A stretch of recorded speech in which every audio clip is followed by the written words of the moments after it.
Hey, what's up guys? This is TBone here. Welcome back to another episode of playing Gemstone Legends. In today's video, I'm going to talk about statuses, whether positive or negative status.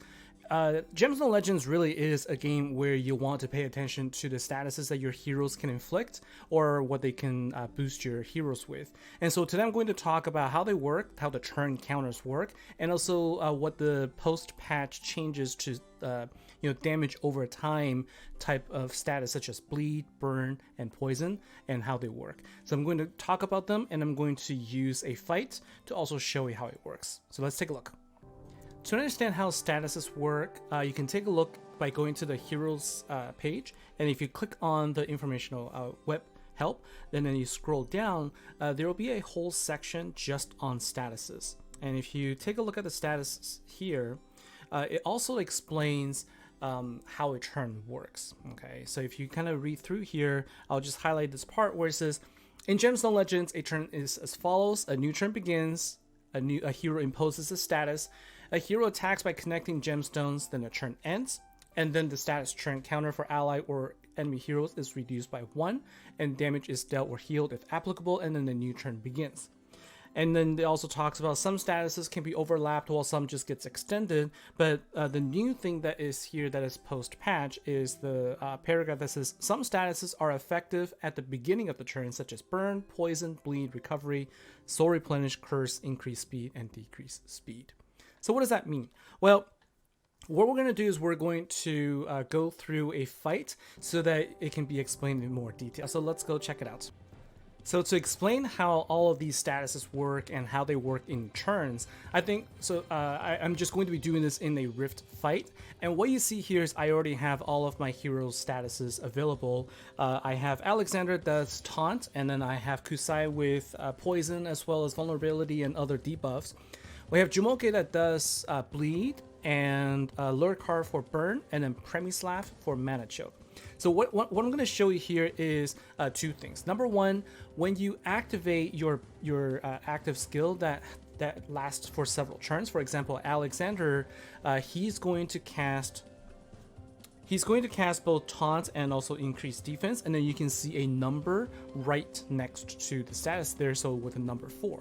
So what that means is it's going to have a 4-turn, it'll last for 4 turns. And the way that this works is its counter will go down when it's your turn. So you can see here, if you take a look at the top, Alexander is going right now, and as soon as his turn ends, the counter is going to go down. And if you pay attention to the next 3 heroes that are going to go, they're also going to be your allies. So for every ally that also goes, the counter is also going to be reduced. So what that means is Alexander's taunt and increased defense will actually end when Lurkar, which is the 4th hero to go, when he finishes his turn. So what that means is by the time that the enemy is going to attack, I'm actually going to be running out of the taunt as well as increased defense. So the first tip I wanted to give to you guys with the status here is if you have multiple of your allies going in the row for your turn, and you have a buff that you want to apply for things like taunt or for defense to protect yourself against an enemy attack, you don't have to activate it right away, because what you want to avoid is that turn counter going down. Okay, so that's the first thing. Now let's go ahead and activate the other statuses. So we're going to activate Kusai. You're going to see there's a decrease resistance, there's also vulnerability and poison, and it has a 3-turn cooldown. But it's not going to do anything right now because it's not their turn. So it's not the beginning of the enemy's turn, so nothing's going to happen. And I'm going to show you right now here. So I'm going to go ahead and do some matches, and you can see that I did do some damage, but the poison didn't actually do any damage. The poison is going to come into effect when the enemy's turn starts. And what I'm going to do here is I'm also going to activate bleed.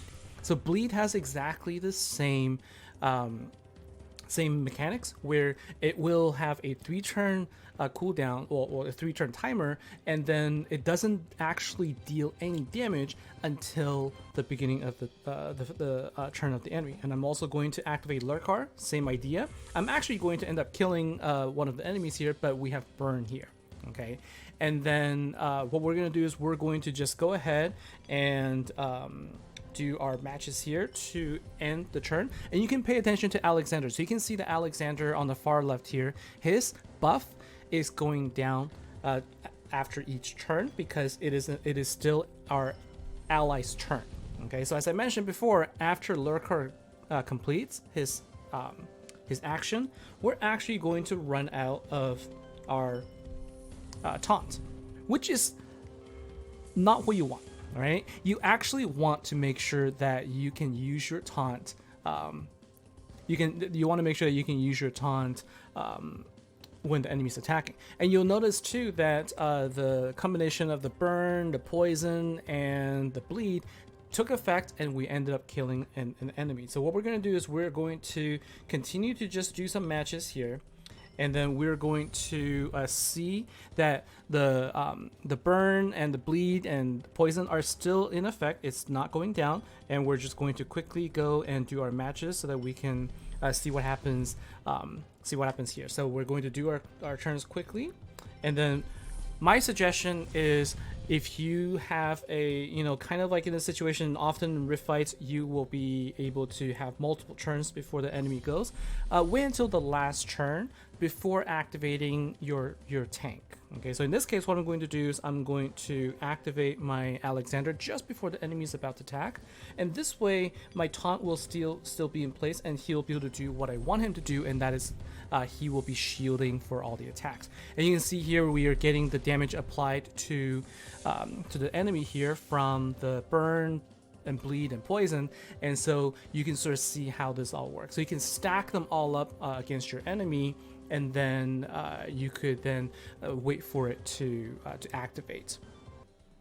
And now just to show you real quickly in Rift, so if you're up against a single boss that has a lot of health, having these debuffs is really going to be useful. So what we're going to do is we're going to basically use all of our debuffs against the enemy, and then we're going to I'm going to show you just how much damage you can deal to the enemy here. So you can actually stack up to 10 stacks of debuffs, and if during this time, if you're able to actually get your if you're able to get your heroes to cast multiple times, you can actually get a lot of these debuffs in there. So let's take a look and see right now. And so we're not going to get our additional debuffs in, but you can see the way you play here is you simply then go ahead and activate your Alexander or your tank at the end, and now you can take a look and watch just how much damage is going to be taken off with the debuffs here.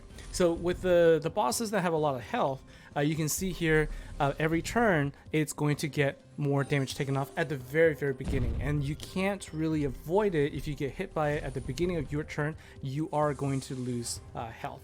And so this is this is the way that you want to if you understand how statuses work and how the turn works, then you can use it to your advantage, and that way you don't lose your buffs, and then you can stack up a lot of debuffs on your enemies, and you can sort of expect when it's going to take place and when it's going to be applied, so you can deal as much damage as possible. Okay, and so hopefully this video helps you understand a little bit about how statuses work and why the turn's going down, and why sometimes it doesn't seem to be available when you want a particular skill to be there when it's your turn, and that would be the reason why. So hopefully hopefully you enjoyed this video. Let me know what you think. This is all I'm going to do for today. Leave a comment below for what you think about the content and what else you'd like to see. I hope you enjoyed this. I certainly enjoyed learning about the game and just learning about the mechanics. And again, as usual, if there's any feedback or comments, feel free to let me know, and so I can I love to learn more about this. All right, so actually let's go ahead and just finish this off, and let's just kind of take a quick look here, because we just have one more turn remaining before our list of debuffs is going to get applied here. So you can see we're going to take a chunk of health, and then the very next turn the boss is going to die because of all the debuffs that were placed on it. So this is a really effective way to take down a Rift boss as well, simply by stacking all of your negative stats. All right guys, that really is going to be it. Thanks a lot for watching, guys. Take care, and I'll see you in the next episode. Bye now.